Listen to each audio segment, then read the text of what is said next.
Compréhension orale 1.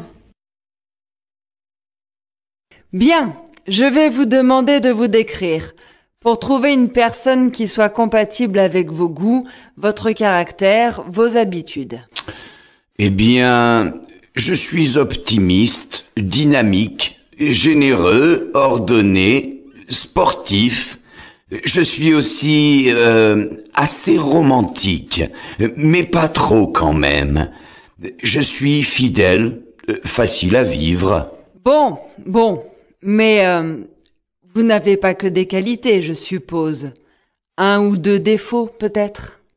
Je suis un peu jaloux quelquefois, et aussi têtu.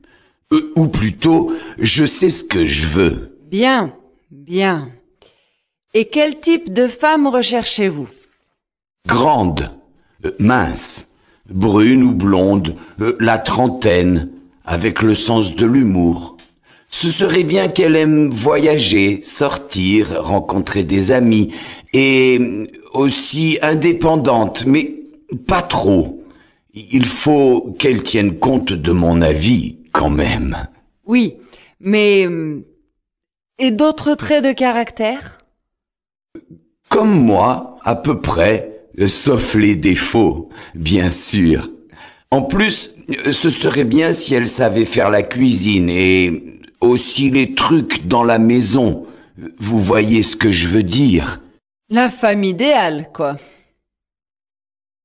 Compréhension orale 2. Bonjour, Madame Blanchard. Comme vous partez à la retraite dans 3 mois, j'aimerais que vous nous aidiez à définir les qualités nécessaires à ce poste pour pouvoir recruter un candidat pour vous succéder. Eh bien, tout d'abord, monsieur le directeur, il faut une personne compétente, sérieuse et méticuleuse. Vous comprenez, on ne peut pas se tromper dans les chiffres, sinon c'est la catastrophe. Pensez-vous à autre chose? Oui, bien sûr. Il faut quelqu'un de discret, parce que, à ce poste, on a accès à beaucoup d'informations confidentielles sur l'entreprise. Et aussi honnête, bien entendu, comme dans toutes les professions qui ont un rapport avec l'argent. Quelqu'un de disponible et travailleur, parce que, de temps en temps, il y a des opérations qu'il faut faire dans des délais très courts, ou bien à date fixe. On ne peut pas se permettre d'être absent à ce moment-là. Bien, je vois. Autre chose encore? Oui, à ce poste, il faut pouvoir travailler en équipe, avoir bon caractère, savoir écouter les avis des autres, ne pas être trop têtu, et puis, il faut savoir donner des ordres sans être trop sévère, en restant humain et chaleureux, et aussi, ne pas être trop autoritaire ou hautain. Vous voyez ce que je veux dire? Oui. Continuez. Enfin, il faut pouvoir rester calme dans toutes les circonstances, ne pas s'énerver, savoir travailler sous la pression, le stress... Bon, si je vous comprends bien, nous aurons du mal à trouver la perle rare qui va vous succéder. Compréhension orale 3. Salut Virginie, ça fait longtemps. Je suis contente de te voir. Salut Caroline, moi aussi je suis contente. Ça fait longtemps depuis le lycée. Alors, qu'est-ce que tu deviens? Après mon bac, j'ai fait des études pour devenir traductrice et quand j'ai fini la fac, j'ai eu la chance de trouver tout de suite du travail et un amoureux. Ah bon? Et le garçon avec qui tu sortais en terminale, tu sais, celui qui avait de longs cheveux blonds bouclés et qui portait des lunettes. Ah, Frédéric? On s'est séparés en première année de fac et après, j'ai rencontré Guillaume. Et il est comment, ce Guillaume? C'est un beau brun, grand, élégant, sportif, intelligent, attentionné, romantique. Oh là là, ça fait beaucoup de qualités pour un seul homme. Ne te moque pas. Mais non, ne te fâche pas, je te crois. J'ai hâte de le connaître. Et dis-moi, ton Guillaume, il aurait pas un frère que tu pourrais me présenter par hasard? Mais si. D'ailleurs, tu vas pouvoir bientôt le rencontrer. Comment ça? Ben oui, Guillaume et moi, on va se marier en juin. Et tu seras invité, bien sûr.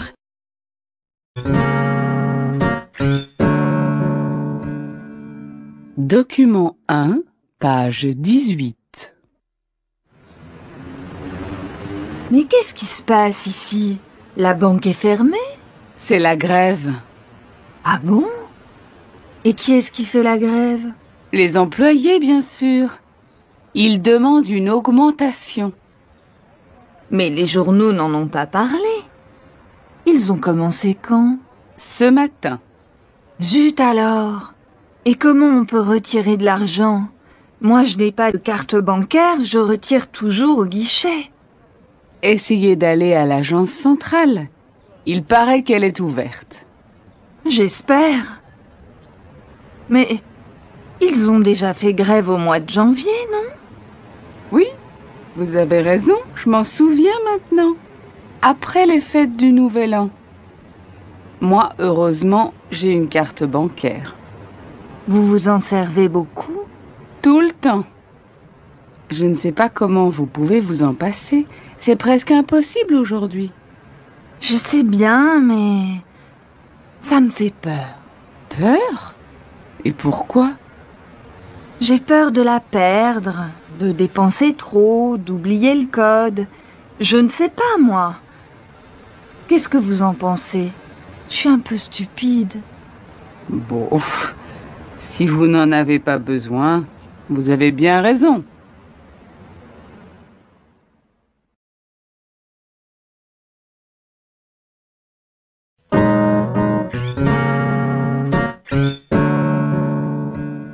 Document 2, page 20. Salut Yvan, tu as vu Nicolas? Oui, ce matin. Il est d'accord pour la manif de samedi? Ne sais pas. Il dit que ce n'est peut-être pas une bonne idée de faire une manifestation 2 semaines avant les examens. Pourquoi? Il dit que les profs vont peut-être faire la grève après. Et alors? Et alors, si les profs font la grève, ils se demandent quand on va passer les examens. Et il a raison. Moi, je veux partir en vacances en juillet. Et il a une meilleure idée? Non? Il demande à tout le monde de bien réfléchir avant de prendre une décision. Et toi, qu'est-ce que tu en penses? Je ne sais plus. Finalement, les problèmes de l'université, on verra ça l'année prochaine. Demande aux autres ce qu'ils en pensent. On en reparlera demain au lycée. D'accord. Demande à Laura si elle peut téléphoner à son copain du lycée Berlioz pour lui demander ce qu'ils ont décidé là-bas. D'accord. Bon, je m'en vais, je suis en retard. Ah, dis, si tu vois Nicolas, tu peux lui demander s'il peut me prêter sa moto le week-end? Pour sortir avec Séverine? Toi, Marco, tu penses plus aux filles qu'à la manif.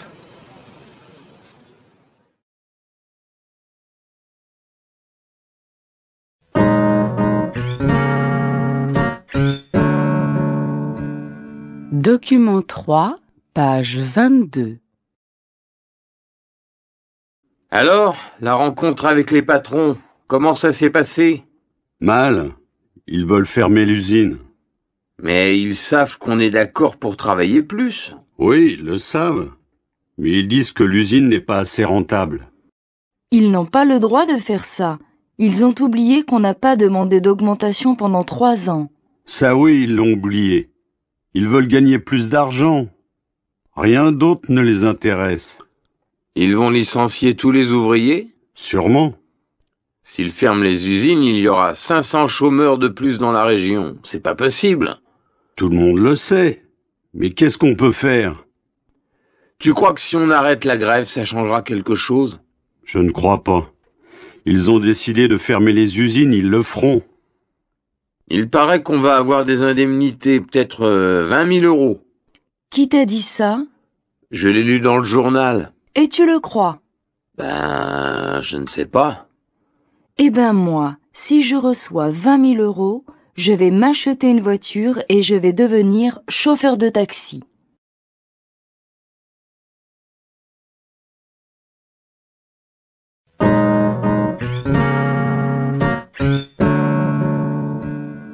Bilan, page 24. Pardon, monsieur, vous travaillez? Bien sûr. Enfin, je suis en train de faire un stage de formation. J'ai travaillé pendant 10 ans dans la même entreprise, mais elle vient de licencier tout le monde. Mais moi, je ne suis pas au chômage. Je vais commencer un nouveau travail dans 2 semaines. Et qu'est-ce que vous allez faire? Chauffeur de bus. À votre avis, quelles sont vos qualités professionnelles? Je ne sais pas. Je crois que je suis sérieux. Mes collègues disent que je suis dynamique et efficace. Je suis aimable aussi.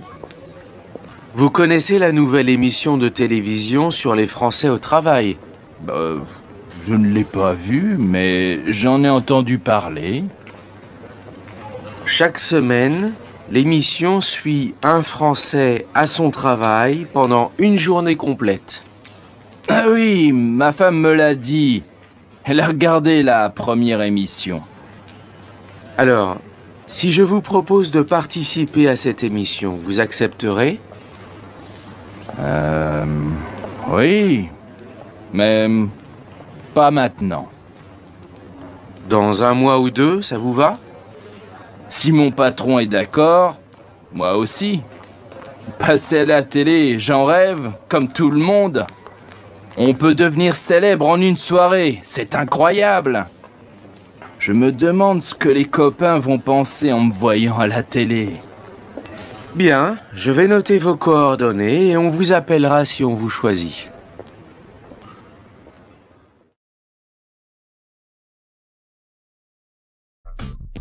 Piste 7. Accro aux réseaux sociaux.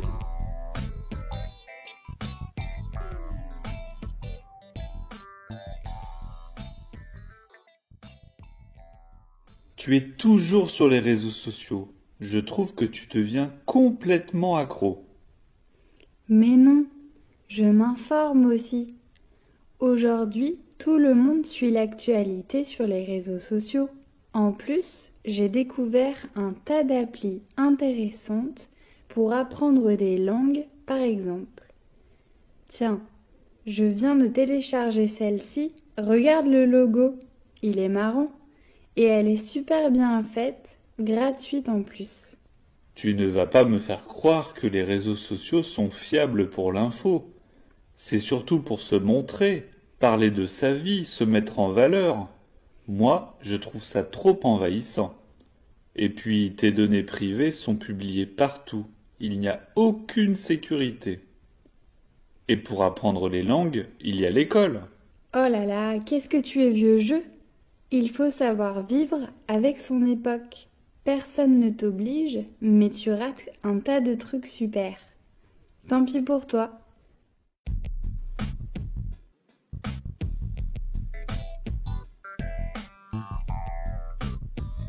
Piste 8. Les réseaux au boulot.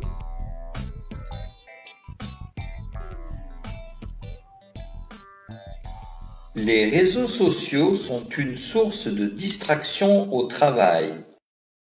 De nombreuses entreprises contrôlaient déjà les ordinateurs de leurs employés et bloquaient l'accès aux principaux réseaux sociaux ou même sites d'information.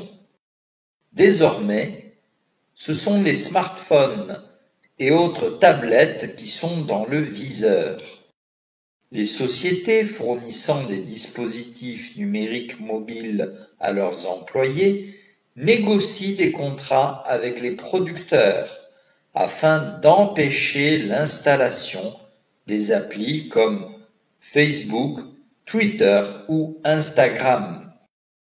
Le deal est le suivant. L'entreprise fournit un dispositif dernier modèle, mais en garde le contrôle. Le but de la manœuvre est simple. Fini le temps perdu à surfer d'un réseau à l'autre. Terminez les posts inutiles pendant le temps de travail. Et adieu les vidéos regardées entre deux réunions. Objectif, concentration et productivité.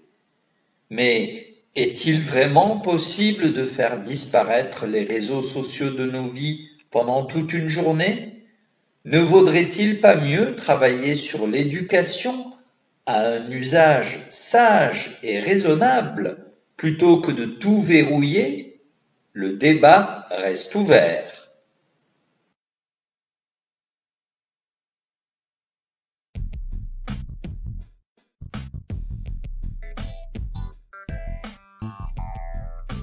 Piste 9. Créer un profil.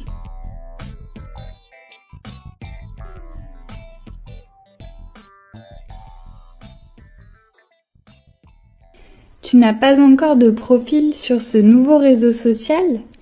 Mais qu'est-ce que tu attends? Il est méga génial! C'est là que tout se passe aujourd'hui. Je vais t'aider à t'inscrire, si tu veux. Merci. En fait, j'ai du mal à paramétrer les conditions d'accès. Je ne veux pas que mon profil soit public. Tu crois que c'est possible? Je voudrais publier des contenus juste pour mes amis, enfin, mes vrais amis. Et je voudrais suivre aussi quelques influenceurs qui m'intéressent. Comment on fait? C'est hyper simple. Tu sélectionnes ces options de confidentialité ici et là, puis tu valides. Ensuite, si tu veux suivre un profil en particulier, tu envoies une demande d'abonnement et tu attends que la personne l'accepte, sauf si son profil est public. Mais fais attention quand même, c'est une super appli, mais elle est un peu envahissante. Je te conseille de désactiver les notifications. Comment on fait? Mais décidément, tu sais rien faire tout seul!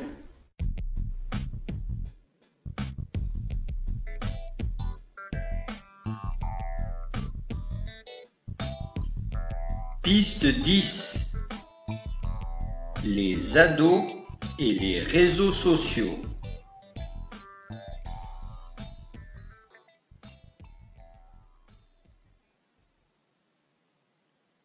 Les ados accros aux réseaux sociaux sont aujourd'hui de plus en plus nombreux. Parents, adultes et professeurs sont souvent démunis pour faire face à ce phénomène en constante augmentation. Les spécialistes constatent surtout un cruel manque d'éducation et une absence de dialogue.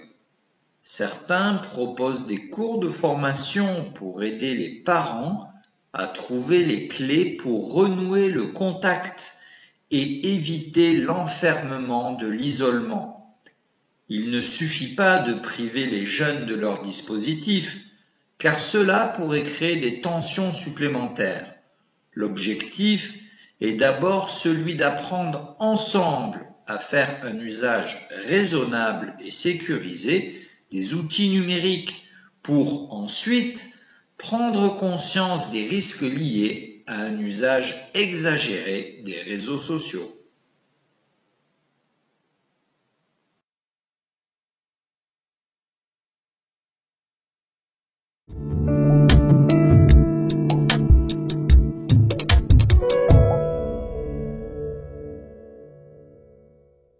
Chapitre 6. Les sentiments. Un petit bonheur. Qu'est-ce que c'est, ce livre? Un roman magnifique. La promesse de l'aube. Ce sont les souvenirs d'un aviateur pendant la guerre. Il adore sa mère et il est prêt à tout pour devenir un homme correspondant aux ambitions maternelles. Mais cet amour partagé, souvent excessif, est parfois mêlé de honte. Gary montre aussi sa haine de la bêtise et de la guerre.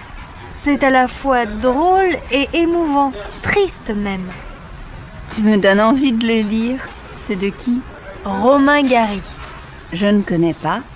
Il a eu une vie passionnante et ses livres sont très touchants. Lis-les, ils te plairont, j'en suis sûre. Et toi, qu'est-ce que tu deviens? Oh, je ne fais pas grand-chose.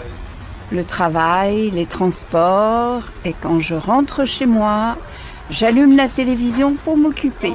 Tout m'ennuie en ce moment. Ça n'a pas l'air d'aller très fort. Et ton ami, Laurent?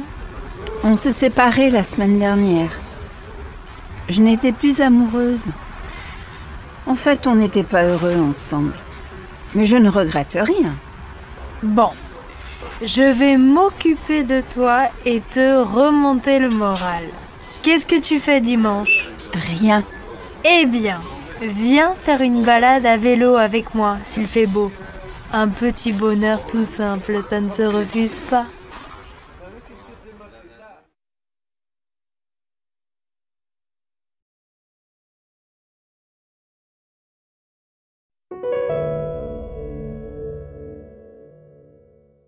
La panique. Les examens approchent et je panique. Pas toi? Pourtant, j'ai bien organisé mon programme de révision. Non, pour une fois, je suis totalement confiant et j'aborde les examens avec sérénité. Mais comment tu fais? Tu n'as pas peur de l'échec?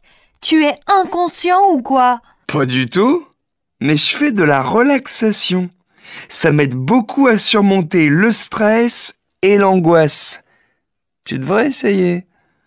Eh bien, moi, je préfère me relaxer après les examens, surtout si les résultats sont bons.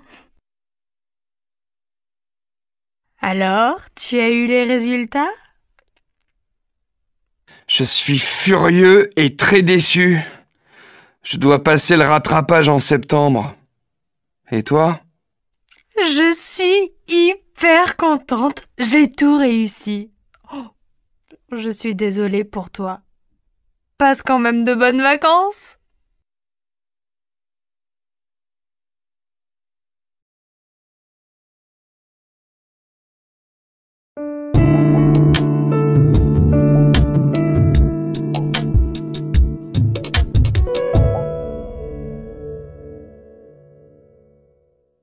Chapitre 7. Le travail. Dans une agence d'intérim. Bonjour madame, je suis actuellement à la recherche d'un emploi. Mes enfants sont grands maintenant et je voudrais retravailler. Oui, dans quel domaine cherchez-vous un emploi? Quelles sont vos qualifications? Après le bac, j'ai étudié la comptabilité et la gestion dans une école pendant 2 ans. Ensuite, j'ai passé 1 année en Angleterre comme jeune fille au pair dans une famille. Et au début de mon mariage, j'ai travaillé pendant 4 ans dans une entreprise d'import-export au service comptabilité. Je vous ai apporté une lettre de recommandation de mon ancien employeur et mes diplômes. Tenez. Merci, madame. Vous devez remplir cette fiche. J'ai besoin de vos diplômes et de vos certificats de travail. Mais vous savez, actuellement, dans la comptabilité, il y a du chômage. Bon. Vous parlez anglais et chinois? Oui, mon mari est chinois. Je l'ai appris avec lui. Écoutez, j'ai peut-être quelque chose pour vous. Une entreprise de textile vient d'ouvrir dans le quartier et il cherche une comptable à mi-temps. C'est une entreprise franco-chinoise. Ça vous intéresserait? Ce serait parfait, un emploi à mi-temps. Je pourrais aussi m'occuper de mes enfants. Écoutez, je vous téléphone dès que j'ai des nouvelles.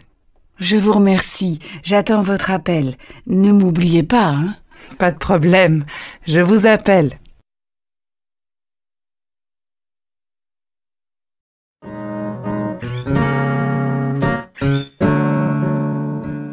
Document 1, page 12.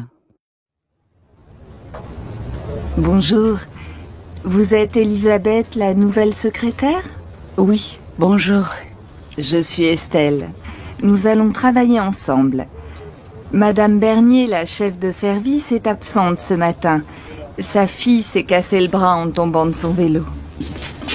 Voilà notre bureau. Oh, c'est clair.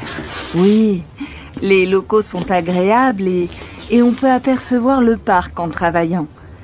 Vous pouvez vous installer à ce bureau en face du mien et voici votre ordinateur. Très bien. Si vous avez besoin d'une lampe, vous la demanderez à Madame Bernier. D'accord. Qu'est-ce que je dois faire? Eh bien, en attendant Madame Bernier, vous pouvez classer les dossiers clients. Je pense qu'elle sera là cet après-midi. Elle vous expliquera le travail. C'est facile, ne vous inquiétez pas. Et puis, l'ambiance est bonne ici, les collègues sont sympathiques. Vous verrez, à 10h, on fera une pause et je vous présenterai tout le monde. On boira le café en discutant. Merci, c'est gentil. Ah, la standardiste est malade. Vous pourrez répondre au téléphone en classant les dossiers? Bien sûr. Alors au travail.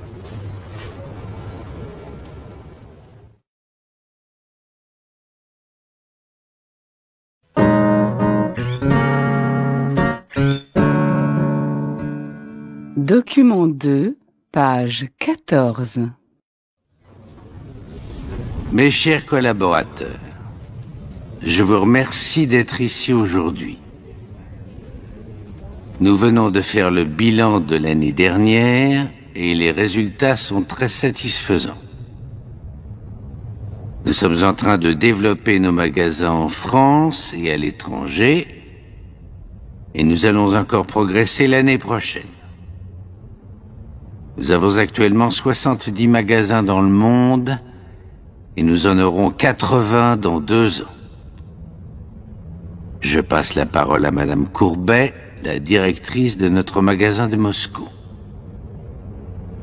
Merci, monsieur le directeur. Bonjour à tous. Vous savez que nous venons d'ouvrir un magasin à Moscou et je suis en train d'étudier un projet d'ouverture d'un 2e magasin. Nous allons avoir besoin de personnel administratif. Si vous êtes intéressé, vous pouvez me laisser vos coordonnées. Est-ce que ce magasin va ouvrir bientôt? Je ne peux pas vous répondre aujourd'hui. On est en train d'en discuter. Pas avant 1 an. Mes amis, je vous propose de parler de tout ça en buvant un verre. Si vous voulez aller au buffet, on vous servira. Madame Courbet va vous donner toutes les informations nécessaires. Très bien. Parfait. D'accord. D'accord. Bonne idée.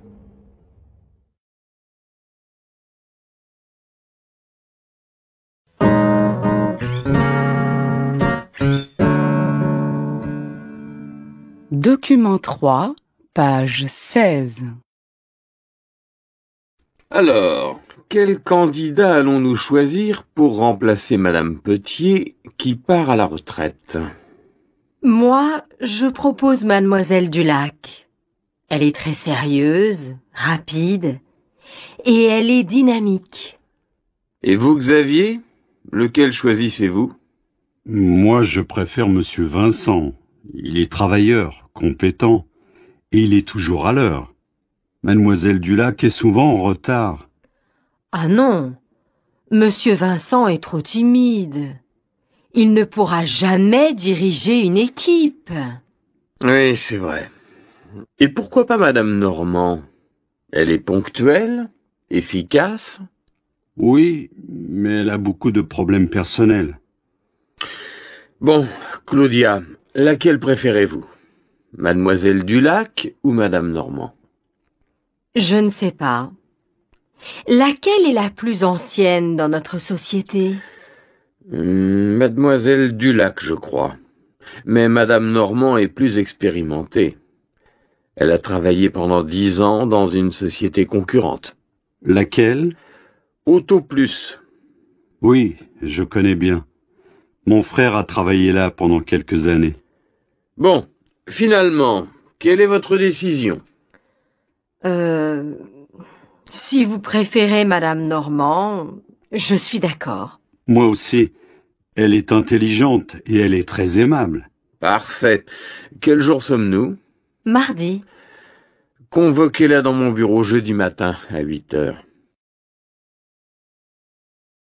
Vu la fermeture des aéroports de Paris, nous avons le regret de vous annoncer que nous serons dans l'obligation d'atterrir à Bruxelles. Pardon, mademoiselle. Pensez-vous que nous allons rattraper le retard du départ? Nous sommes censés arriver à Bruxelles à 9h45. À Bruxelles? En raison d'une grève surprise des bagagistes des aéroports de Paris. Nous devons atterrir à Bruxelles. Mais j'ai une réunion à Paris à 15h30. Un quart d'Air France sera à votre disposition pour vous conduire à la gare de Bruxelles ou vous amener à Paris. Ah, c'est bien ma veine. Permettez-moi de me présenter. Je m'appelle Pierre Duvernois. Vous dormiez lorsque l'hôtesse a annoncé le changement de programme et je n'ai pas osé vous réveiller. C'est très gentil de votre part. Ralph Rutledge, enchanté de faire votre connaissance. Moi de même. Vous êtes en vacances? Non, en voyage d'affaires. Est-ce que cela va perturber votre programme? Un confrère m'attend à Charles de Gaulle à 8h15, ce qui n'est pas très grave. Mais j'ai une réunion importante dans l'après-midi. L'essentiel, c'est d'être en super forme. Vous avez de la chance de pouvoir dormir, car moi je ne peux jamais fermer l'œil en avion, et le décalage horaire me tue. La journée s'annonce difficile. Ah, je vais essayer de dormir quelques heures avant d'arriver en Belgique. Bonne nuit. Je voudrais louer une voiture pour la journée et la laisser à Paris. Quel modèle désirez-vous? Une Renault Clio? Une Peugeot 206? Une Ford Focus? Combien coûte la location d'une Clio à transmission automatique 5 portes avec climatisation? 150 € pour la journée avec frais d'abandon du véhicule, kilométrage illimité et assurance tout risque compris. C'est parfait. Pourriez-vous m'indiquer la route pour aller à Paris? Oh, je suis désolé. J'ai un plan de Bruxelles, mais je n'ai plus de carte routière. Adressez-vous aux renseignements à la porte 12. Les hôtesses d'accueil se feront un plaisir de vous aider. Voici votre contrat et la clé. Signé en bas à droite.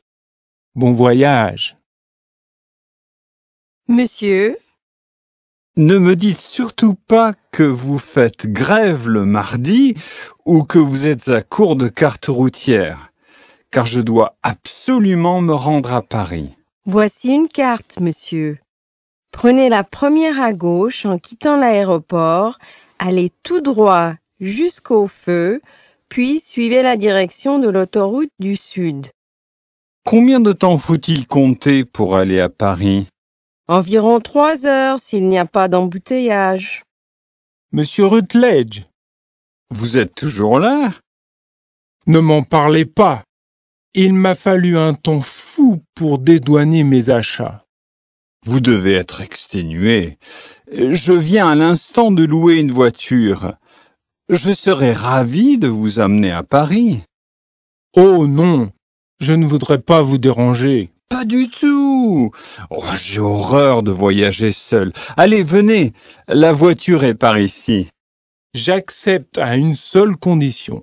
Je vous offre un petit déjeuner bruxellois avant de mettre le cap sur Paris. Comment refuser une telle invitation? Mais nous ne pouvons pas trop nous attarder. Ne vous inquiétez pas. Nous ne sommes qu'à un quart d'heure du centre-ville. En voyant les pâtisseries, vous remercierez les grévistes de vous avoir fait faire ce détour. Vu la fermeture des aéroports de Paris,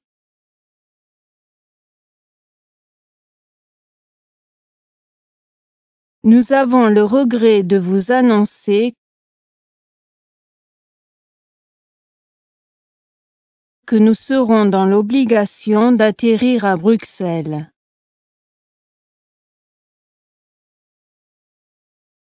Pardon, mademoiselle.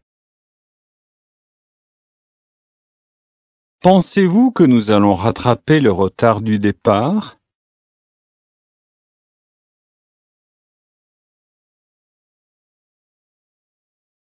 Nous sommes censés arriver à Bruxelles à 9h45.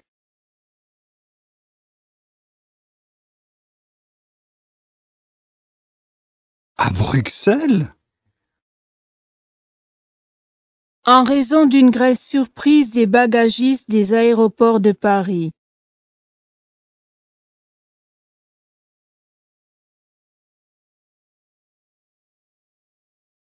Nous devons atterrir à Bruxelles.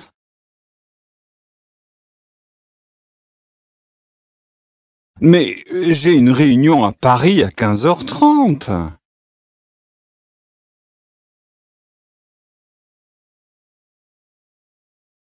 Un quart d'Air France sera à votre disposition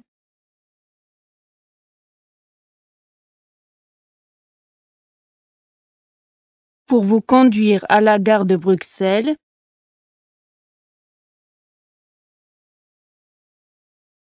ou vous amener à Paris.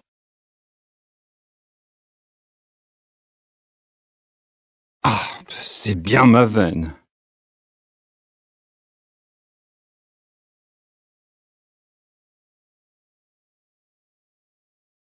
Permettez-moi de me présenter. Je m'appelle Pierre Duvernois.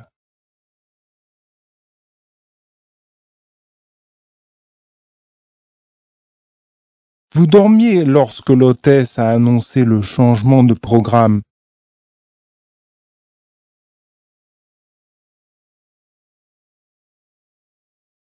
Et je n'ai pas osé vous réveiller.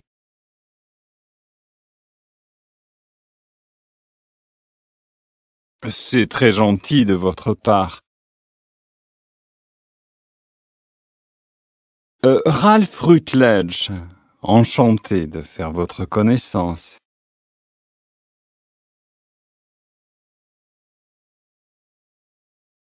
Moi de même. Vous êtes en vacances? Non, en voyage d'affaires.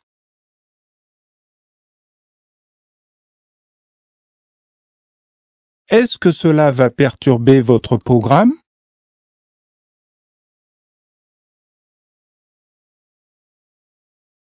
Un confrère m'attend à Charles de Gaulle à 8h15. Ce qui n'est pas très grave. Mais j'ai une réunion importante dans l'après-midi.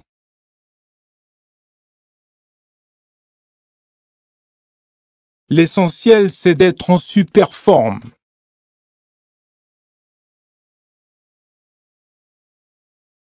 Vous avez de la chance de pouvoir dormir.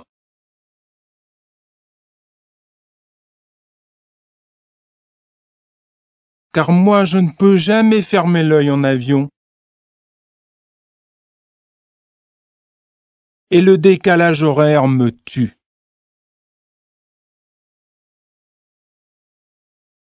La journée s'annonce difficile.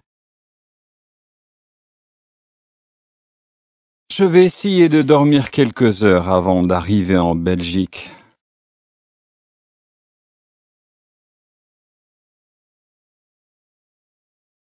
Bonne nuit.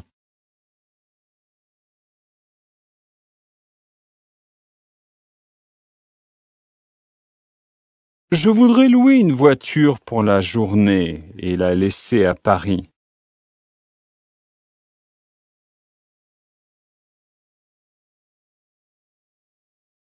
Quel modèle désirez-vous? Une Renault Clio? Une Peugeot 206? Une Ford Focus? Combien coûte la location d'une Clio à transmission automatique?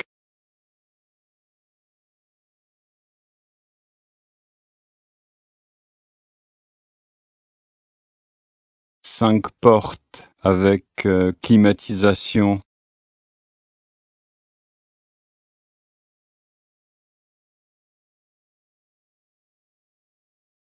€150 pour la journée avec frais d'abandon du véhicule.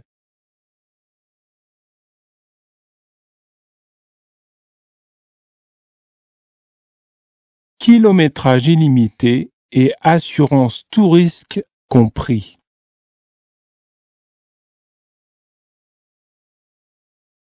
C'est parfait. Pourriez-vous m'indiquer la route pour aller à Paris?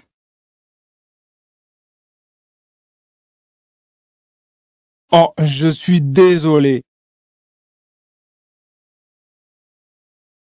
J'ai un plan de Bruxelles, mais je n'ai plus de carte routière.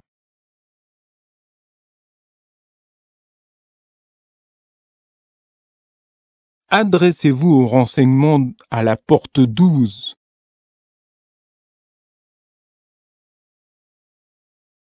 Les hôtesses d'accueil se feront un plaisir de vous aider.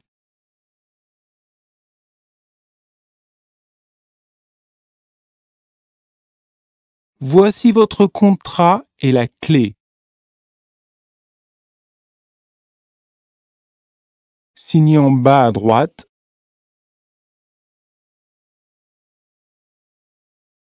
Bon voyage.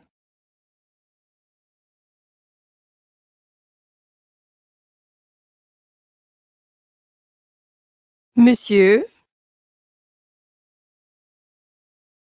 Ne me dites surtout pas que vous faites grève le mardi.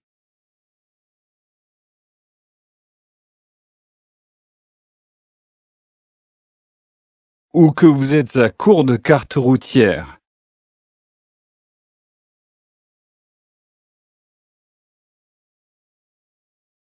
Car je dois absolument me rendre à Paris.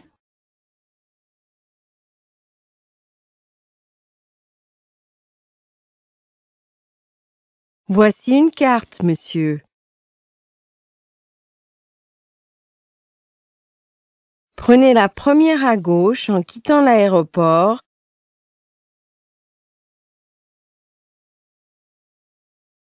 Allez tout droit jusqu'au feu. Puis suivez la direction de l'autoroute du Sud.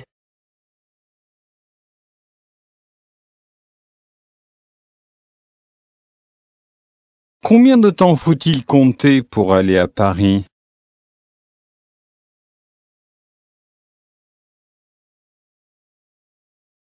Environ 3 heures s'il n'y a pas d'embouteillage.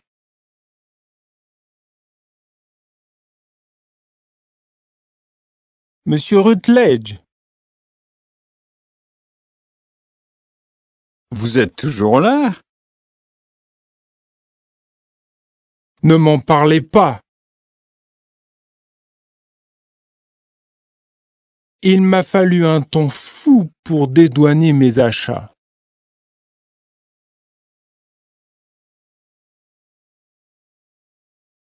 Vous devez être exténué. Je viens à l'instant de louer une voiture. Je serais ravi de vous amener à Paris.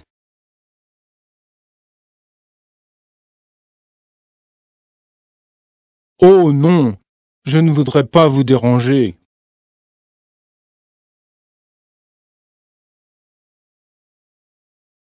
Pas du tout.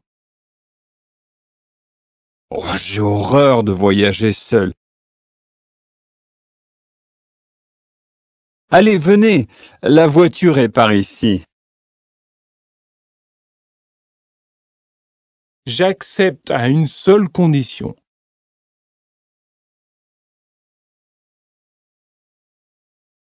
Je vous offre un petit déjeuner bruxellois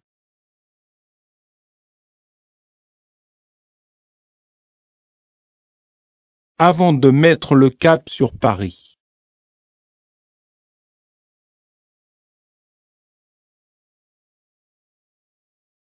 Comment refuser une telle invitation?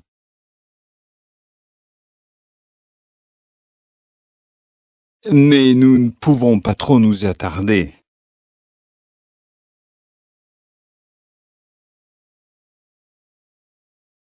Ne vous inquiétez pas. Nous ne sommes qu'à un quart d'heure du centre-ville. En voyant les pâtisseries, vous remercierez les grévistes de vous avoir fait faire ce détour.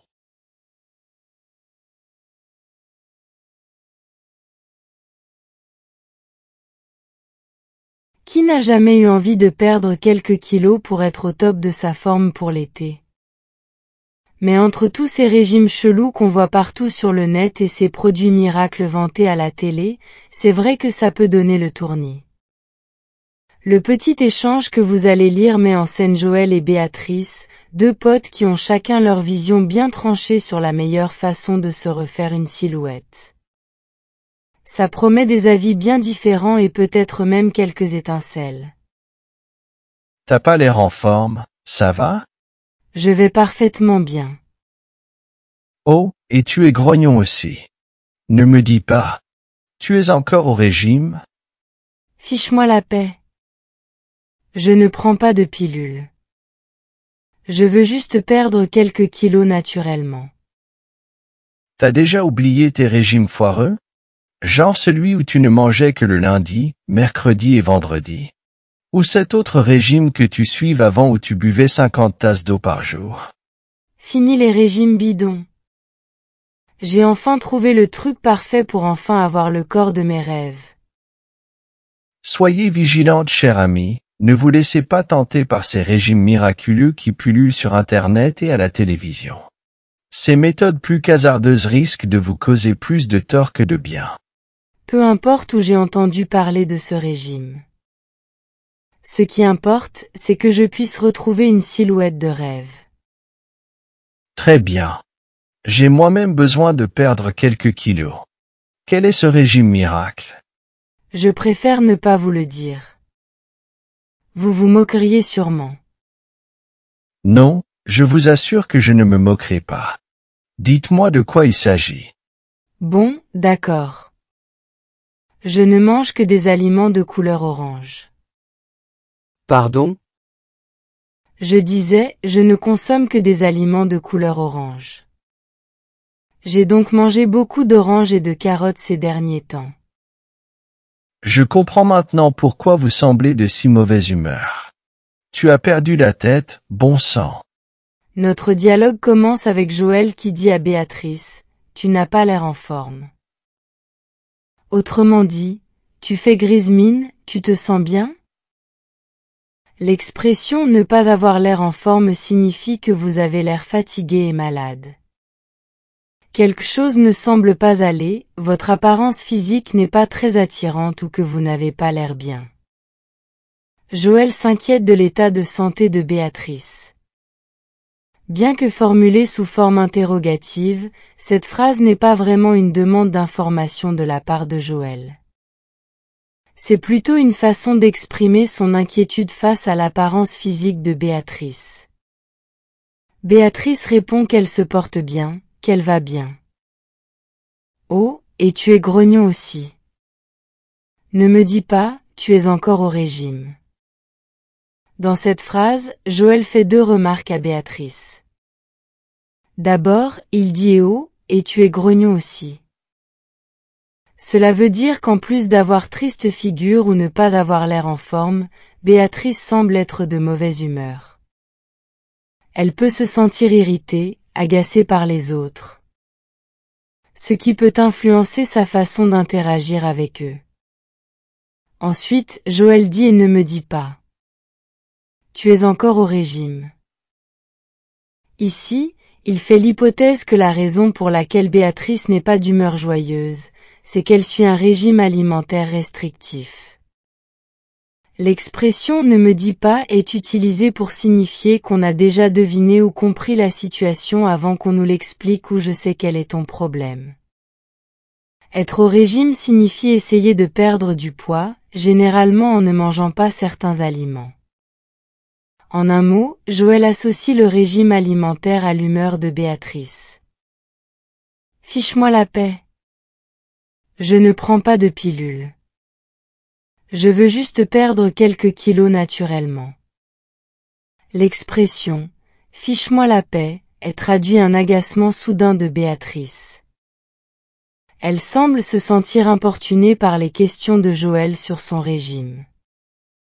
Fiche-moi la paix est une expression quelque peu grossière qui signifie « et laisse-moi tranquille » ou « et arrête de m'embêter ».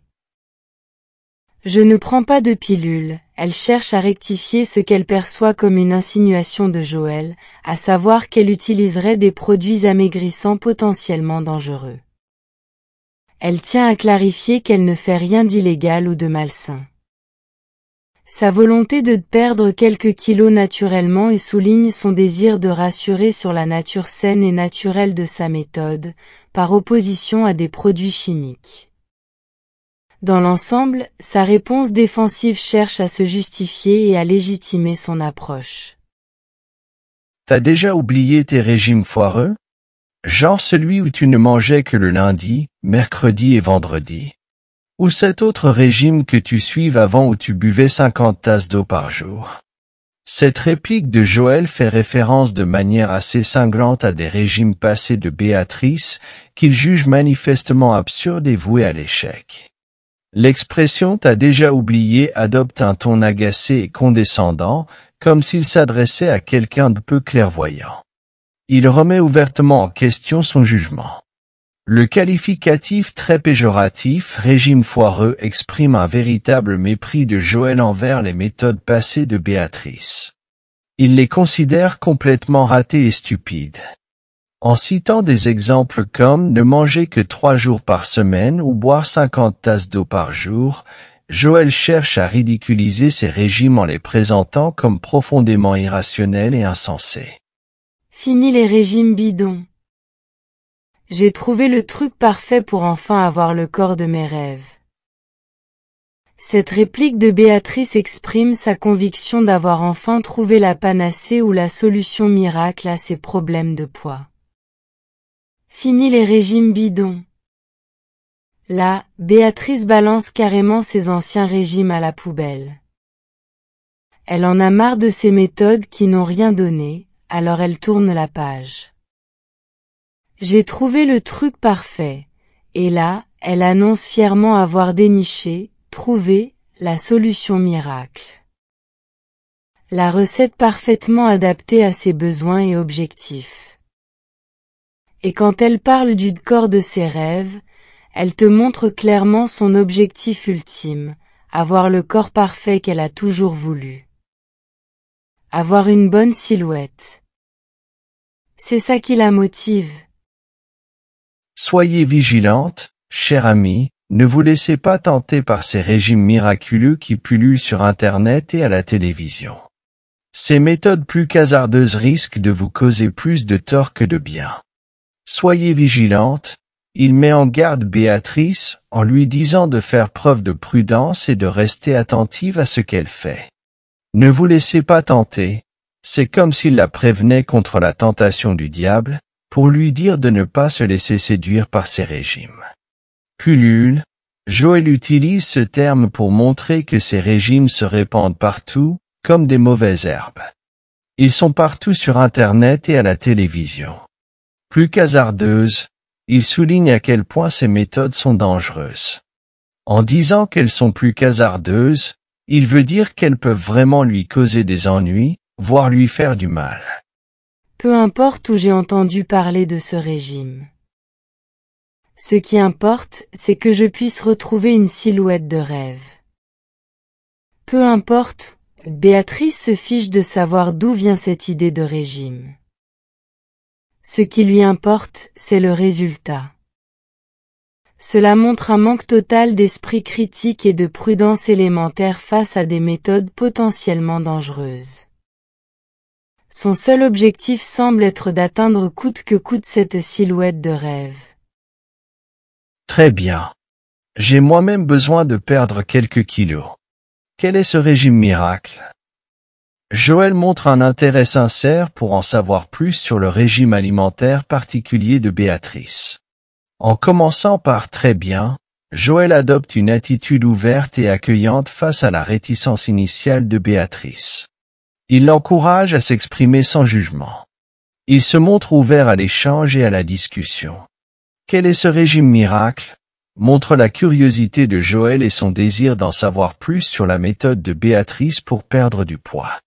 Il qualifie le régime de miracle, suggérant qu'il est intrigué par son efficacité supposée. Je préfère ne pas vous le dire. Vous vous moqueriez sûrement. En disant « je préfère ne pas vous le dire », Béatrice exprime clairement son hésitation à divulguer les détails de son régime. Elle préfère garder cette information pour elle-même. Son explication et vous vous moqueriez sûrement révèle sa crainte d'être jugée ou moquée par les autres si elle partageait les spécificités de son régime. Elle l'anticipe comme quelque chose de risible aux yeux d'autrui. Malgré tout, le fait qu'elle n'abandonne pas complètement l'idée de parler de son régime montre qu'elle tient à le défendre et le justifier d'une certaine manière. Non, je vous assure que je ne me moquerai pas. Dites-moi de quoi il s'agit. Joël tente de rassurer Béatrice sur son ouverture d'esprit et sa capacité à recevoir l'information sans la juger. Il cherche à établir un climat de confiance pour encourager Béatrice à lui faire part du régime dont elle parle. Bon, d'accord. Je ne mange que des aliments de couleur orange. Béatrice révèle la particularité inhabituelle de son régime, qui consiste à se limiter aux aliments de couleur orange.